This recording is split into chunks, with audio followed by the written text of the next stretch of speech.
ಮೈಸೂರು ಜಿಲ್ಲೆ ಹುಣಸೂರು ಪಟ್ಟಣದ 8ನೇ ತರಗತಿ ವಿದ್ಯಾರ್ಥಿ ತಿಲಕ್ ಬೋನ್ ಕ್ಯಾನ್ಸರ್ನಿಂದ ನರಳುತ್ತಿದ್ದು, ಮಗನ ಸ್ಥಿತಿ ಕಂಡು ಪೋಷಕರಲ್ಲಿ ಆತಂಕ ಮನೆ ಮಾಡಿದೆ. ಸಿದ್ದರಾಮ ಮತ್ತು ದಾಕ್ಷಾಯಿಣಿ ದಂಪತಿಗಳ ಪುತ್ರ ತಿಲಕ್ ಕಳೆದ 3 ತಿಂಗಳ ಹಿಂದೆ ಶಾಲೆಯಲ್ಲಿ ಕಾಲಿಗೆ ಪೆಟ್ಟು ಮಾಡಿಕೊಂಡಿದ್ದ. ಈ ವೇಳೆ ವೈದ್ಯರನ್ನ ಸಂಪರ್ಕಿಸಿದಾಗ ಆತನಿಗೆ ಬೋನ್ ಕ್ಯಾನ್ಸರ್ ಇರುವುದು ಕಂಡುಬಂದಿದೆ. ಇನ್ನು ಪಾನಿಪುರಿ ಅಂಗಡಿ ಇಟ್ಟುಕೊಂಡು ಮನೆಗೆಲಸ ಮಾಡಿ ಜೀವನ ಸಾಗಿಸುತ್ತಿರುವ ಕುಟುಂಬಕ್ಕೆ ಮಗನಿಗೆ ಬೋನ್ ಕ್ಯಾನ್ಸರ್ ಇರುವುದು ತಿಳಿದಂತೆ ದಿಕ್ಕು ತೋಚದಂತಾಗಿದೆ. ಈಗಾಗಲೇ ವೈದ್ಯರು 8 ಕೆಮೊಥೆರಪಿ ಮಾಡಲು ನಿರ್ಧರಿಸಿದ್ದು, 4 ಕೆಮೊಥೆರಪಿ ಆದ ನಂತರ ಮುಂದಿನ ಚಿಕಿತ್ಸೆ ಬಗ್ಗೆ ತಿಳಿಸುವುದಾಗಿ ಹೇಳಿದ್ದಾರೆ. ಈಗಾಗಲೇ ಕಿದ್ವಾಯಿ ಆಸ್ಪತ್ರೆಗೆ ತಿಲಕ್ನನ್ನ ದಾಖಲಿಸಲಾಗಿದ್ದು, ಚಿಕಿತ್ಸೆ ಮುಂದುವರಿಯುತ್ತಿದೆ.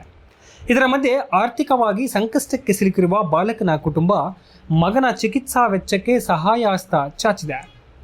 ಸಹಾಯ ಮಾಡಲು ಇಚ್ಛಿಸುವವರು ಇಲ್ಲಿನ ಸ್ಕ್ಯಾನರ್ ಕೋಡ್ಗೆ ಧನ ಸಹಾಯ ಮಾಡುವ ಮೂಲಕ ಬಾಲಕನ ಚಿಕಿತ್ಸೆಗೆ ನೆರವಾಗಬಹುದು. ಹೆಸರು ದಾಕ್ಷಾಯಿಣಿ ಅಂತ, ನನ್ನ ಮಗ ತಿಲಕ್ ಅಂತ. ಹೋಗಿ ಈಗ ಒಂದು 3 ತಿಂಗಳಿಂದ ಕಾಲು ನೋವು ಅಂತಿದ್ದ. ಡಾಕ್ಟ್ರಿಗೆಲ್ಲ ತೋರಿಸಿದ್ದಕ್ಕೆ ಡಾಕ್ಟರ್ ಅಂದರು ಈಗ ಎಲ್ಲ ಥರ ಚೆಕಪ್ ಮಾಡಿಸಿ ಎಲ್ಲ ಆದಮೇಲೆ ಹೇಳ್ತೀವಿ ಯಾವುದು ಅಂತಂದ್ರು. ಆಗ ಚೆಕಪ್ ಮಾಡಿಸಿ ಎಲ್ಲ ಥರನೂ ಮಾಡಿಸಿದಾಗ ಅವ್ನಿಗೆ ಈ ಥರ ಬೋನ್ ಕ್ಯಾನ್ಸರ್ ಇದೆ ಅಂತ ಹೇಳಿದ್ರು. ಈಗ ಹೇಳಿದ್ದಕ್ಕೆ 1 ತಿಂಗಳಿಂದ ನಮಗೆ ಬೋನ್ ಕ್ಯಾನ್ಸರ್ ಅಂತ ಗೊತ್ತಾಗಿದೆ. ಈಗ ಈ ಥರ ಎಲ್ಲ ಟ್ರೀಟ್ಮೆಂಟ್ ಕೊಡಿಸ್ತಾ ಇದ್ವಿ ಕ್ಯಾನ್ಸರ್ ಇರಬೇಕು ಅಂತ. ತುಂಬ ಬಡವರು ನಾವು, ನಮಗೆ ಬಾಡಿಗೆ ಕಟ್ಟು ಮನೆ ಇದ್ವಿ ನಾವು. ನನಗೆ 2 ಮಗಳು ಒಬ್ಬರಿದ್ದಾರೆ. ಅವಳು ಕಾಲೇಜ್ಗೆ ಅಂತ ಸ್ಕೂಲ್ಗೆ ಅಂತ ಇವನಿಗೆ ಅಂತ ಫೀಸ್ಗೆ ಅಂತ ಇಟ್ಟಿದ್ದಿಲ್ಲ. ಈಗ ಏನೇನು ಟೆಸ್ಟ್ ಹೇಳಿದ್ರು, ಈಗ ಡಾಕ್ಟ್ರಿಗೆಲ್ಲ ಆಚೆ ಕಡೆ ಏನೇನು ಟೆಸ್ಟ್ ಮಾಡಬೇಕು ಎಲ್ಲ ಥರನೂ ಮಾಡಿದ್ದೀವಿ. ಈಗ ಡಾಕ್ಟ್ರು ಈಗ 50% ನಾವು ಚಾನ್ಸ್ ಕೊಡ್ತಾ ಇದ್ದೀವಿ ಅಂತ ಹೇಳ್ತಾರೆ. ಎಲ್ಲ ದೇವ್ರ ಮೇಲೆ ಭರವಸೆ ಹಾಕಿ ನಾವು ಯಾವುದೂ ಗ್ಯಾರಂಟಿ ಕೊಡಿಸ್ತಿರ್ಲಿಲ್ಲ. ಈಗ ಅವ್ರಿಗೆ ಯಾವ ಥರ ಟ್ರೀಟ್ಮೆಂಟ್ ಬೇಕು ಆ ಥರ ನಾವು ಮಾಡ್ತೀವಿ ಅನ್ನೋರೆ. ಈಗ ಆದಷ್ಟು ನನಗೆ ಈಗ ನಾವು ಅಷ್ಟೇ ಬಡವರಿದ್ದೀವಿ. ಯಾಕಂದರೆ ನಮಗೆ ಈಗ ನಾನು ಗಂಡ ಸಂಪಾದನೆ ಮಾಡಿದ್ರೆ ಉಂಟು, ಇಲ್ಲೋದಿಲ್ಲ. ಆ ಥರ ಪರಿಸ್ಥಿತಿ ಇರಬೇಕಂದ್ರೆ ಇವತ್ತು ದೇವರಿಗೆ ನನಗೆ ಬರ್ತಿದ್ದಾನೆ. ಆದಷ್ಟು ದಯವಿಟ್ಟು ನಿಮ್ಮ ಕೈಲಿ ಎಷ್ಟಾಗುತ್ತೆ, 1 ರೂಪಾಯಿ 2 ರೂಪಾಯಿ ಎಷ್ಟಾದ್ರೂ ಆಗಲಿ ಸರ್, ನಿಮ್ಮ ಕೈ ಮುಗಿ ಕೇಳ್ಕೊತೀನಿ. ನನ್ನ ಮಗನ ದಯವಿಟ್ಟು ಸಹಾಯ ಮಾಡಿ. ನಾನು ಇಷ್ಟೇ ಕೇಳ್ಕೊಳ್ಳೋದು, ನಾವು ತುಂಬಾ ಬಡವರು. ನಮ್ಗೆ ನಿಜವಾಗ್ಲೂ ಹೇಳ್ತಿರಲ್ಲ, ನಾನು ನನ್ನ ಗಂಡ ಸಂಪಾದನೆ ಮಾಡಿದ್ರೆ ಉಂಟು ಇಲ್ಲದಿಲ್ಲ. ದಯವಿಟ್ಟು ಕೈ ಮುಗಿದು ಕೇಳ್ಕೊತೀನಿ, ನನಗೆ ಆದಷ್ಟು ಸಹಾಯ ಮಾಡಿ. ನಾವು ನಿಜವಾಗ್ಲೂ ಹೇಳ್ತಿಲ್ಲ, ನಮ್ಗೆ ನನ್ನ ಮಗನಿಗೆ 50% ಕೊಟ್ಬಿಟ್ಟಿದ್ದಾರೆ. ಅವನಿರೋ ತಂಗ್ಲಾರ ನೋಡ್ಕೊಳ್ಳೋ ಶಕ್ತಿ ನಮಗೆ ಕೊಡ್ಲಿ. ದಯವಿಟ್ಟು ನಿಮ್ಮ ಹೆಲ್ಪ್ ಮಾಡಿ ಸಾಕು. ದಯವಿಟ್ಟು ಆದಷ್ಟು ಕಷ್ಟದಲ್ಲಿದ್ದೀನಿ, ಹೆಲ್ಪ್ ಮಾಡಿ ಸರ್. ಅವನು 8ನೇ ಕ್ಲಾಸ್ ಓದ್ತಾನೆ ಸರ್. ಅವನು ವಾಲಿಬಾಲ್ ಅಲ್ಲಿ ಕ್ಯಾಪ್ಟನ್ ಆಗಿದ್ದ. ಈ ತರ ನೋವು ಅಂತ ಗೊತ್ತಾಗಿದೆ ನಮ್ಗೆ. 3 ತಿಂಗಳಿಂದ ಗೊತ್ತಾಗಿ ಟೆಸ್ಟ್ ಎಲ್ಲ ಮಾಡಿದ್ಮೇಲೆ ಈಗ 1 ತಿಂಗಳಿಂದ ಈ ತರ ಅಂತ ಪ್ರಾಬ್ಲಮ್ ಅಂತ ಹೇಳಿದ್ರು. ಎಲ್ಲ ಆಡ್ತಿದ್ದ. 1 ತಿಂಗಳಿಂದ ಅವ್ನಿಗೆ ಹುಷಾರ್ ತಪ್ಪಿ ಎಲ್ಲ ಆದ್ಮೇಲೆ ತುಂಬಾನೇ ಕಾಲು ನೋವು ಬಂದಾಗ ತಡ್ಕೊಳಕ್ ಆಗದೆ ಒಂದು ನೈಟ್ ಪೂರ್ತ 1 ವಾರ ನೈಟ್ ಎಲ್ಲ ನಿದ್ದೆ ಮಾಡಿಲ್ಲ, ಊಟ ಬಿಟ್ಬಿಟ್ಟ. ನಾವು ಎಲ್ಲೋ ಬೆಂಚ್ ಹೊಡ್ಸ್ಕೊಂಡಿದ್ದು ಸ್ಕೂಲಲ್ಲಿ ಏನ್ಬಿಟ್ಟು ಹೇಳ್ದ ಅಂದ್ಬಿಟ್ಟು ನಾವು ಸುಮ್ಮನೆ ಆಗ್ಬಿಟ್ಟು ಆಮೇಲೆ ಟ್ರೀಟ್ಮೆಂಟ್ ಕೊಡಿಸ್ತೋ. ಆ ವಾಸಿ ಆಯ್ತು. ವಾಸಿ ಆದ 1 ವಾರಕ್ಕೆ 10 ದಿನಕ್ಕೆ ತಿರ್ಗಾ ವಾಪಸ್ ಬರಕಾಯ್ತು. ಏನಿಲ್ಲ, ಎಂತದಿಲ್ಲ. ಸ್ಕೂಲಲ್ಲಿ ಬೆಂಚ್ ಹೊಡೆದಿದ್ದು ಒಂದೇ ನೆಪ ಬಂದಿದ್ದು, ಅಷ್ಟೇನೆ ಬಂದಿದ್ದು.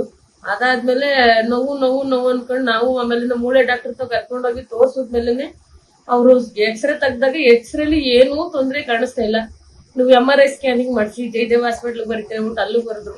ಅಲ್ಲಿಂದ ನಾವು ಜಯದೇವ್ ಹಾಸ್ಪಿಟ್ಲ್ ಕರ್ಕೊಂಡೋಗಿ ಎಲ್ಲಾ ತರನು MRI ಸ್ಕ್ಯಾನಿಂಗ್ ಮಾಡಿಸ್ತು. ಅವರು ಏನೋ ಪ್ರಾಬ್ಲಮ್ ಆಗತ್ತೆ. ಈಗ ನಾವು ತೋರಿಸಿದ ಡಾಕ್ಟರ್ ಮೂಳೆ ಡಾಕ್ಟರ್ ತಂದು ತೋರಿಸಿದಾಗ ಆ ಡಾಕ್ಟರ್ ಅಂದ್ರು ಇದೇನೋ ತರ ಬೇರೆ ತರ ಪ್ರಾಬ್ಲಮ್ ಆಗೈತೆ, ಆದಷ್ಟು ಡಿಲೇ ಮಾಡಬೇಡಿ, ಬೇಗ ಕರ್ಕೊಂಡೋಗಿ Jayadev hospital trauma care centre ಬರೀತೀನಿ, ಅಲ್ಲಿಗೆ ಹೋಗಿ ತೋರಿಸಿ ಅಂತಂದ್ರು.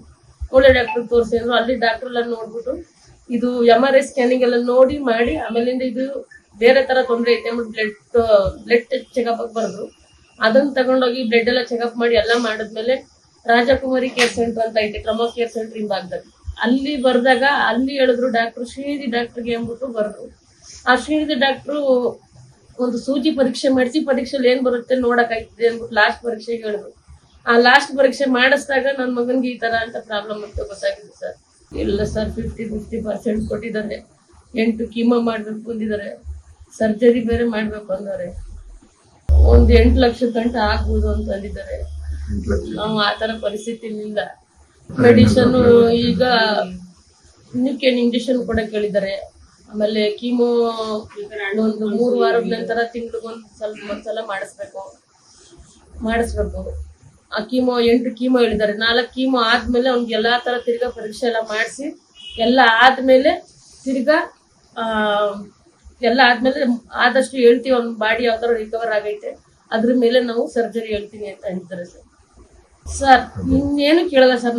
ನನ್ಗೆ ನಾವು ಅಷ್ಟೇ ಬಿಡೋರು. ನಾನು ನನ್ನ ಗಂಡ ಕೂಲಿ ಮಾಡಿ ಎಂದು ಪ್ಲೇಟ್ ತೊಳೆದ್ರೆ ಮಾತ್ರ ನಾವು ಇವತ್ತೊಂದು ದಿವಸ ಜೀವನ ಮಾಡ್ಬೇಕು. ಬಾಡಿಗೆ ಮನೆ ನಾವು ಸಂಘ ಸಂಸ್ಥೆ ಅಂತ ಸೇರ್ಕೊಂಡ್ಬಿಟ್ಟಿದ್ದೀನಿ, ಅದೆಲ್ಲ ಕಟ್ಬೇಕು. ಈಗ ಅವ್ನಿಗೊಂದು ಟ್ರೀಟ್ಮೆಂಟ್ ಎಲ್ಲ ಮಾಡಿಸಿರೋದು ಈಗ ಸಂಘಗಳಿಂದ ಎತ್ಕೊಂಡಿದ್ದ ದುಡ್ಡಲ್ಲಿ ನನ್ನ ಮಗಳು ಕಾಲೇಜಿಗೆ ಸೇರಿಸ್ಬೇಕು, ನನ್ನ ಮಗನ ಸ್ಕೂಲಿಗೆ ಸೇರಿಸ್ಬೇಕು, ಒಂದು ಮಡಿಕೊಂಡಿದ್ದ ದುಡ್ಡಲ್ಲಿ ಇವತ್ತೆಲ್ಲ ಟ್ರೀಟ್ಮೆಂಟ್ ಮಾಡಿಸಿದ್ದೀನಿ. ಈಗಾಗಲೇ 1.5 ಲಕ್ಷ ಖರ್ಚಾಗೈತೆ ಸರ್. ನನಗೆ ಜನಗಳೇನಿಲ್ಲ, ನನ್ನ ಮಗನ್ಗೆ ಆದಷ್ಟು ನಾನು ಟ್ರೀಟ್ಮೆಂಟ್ ಕೊಡ್ಸಷ್ಟು 1 ರೂಪಾಯಿ 2 ರೂಪಾಯಿ ಅವ್ರಿಗೆ ಕೈಲಿ ಎಷ್ಟಾಗುತ್ತೆ ಸಹಾಯ ಮಾಡ್ಲಿ ಅಂತ ಕೇಳ್ಕೊತೀನಿ ಅಷ್ಟೇ. ಬಿಟ್ರೆ ಏನು ಕೇಳೋ ಪರಿಸ್ಥಿತಿ ಇಲ್ಲ.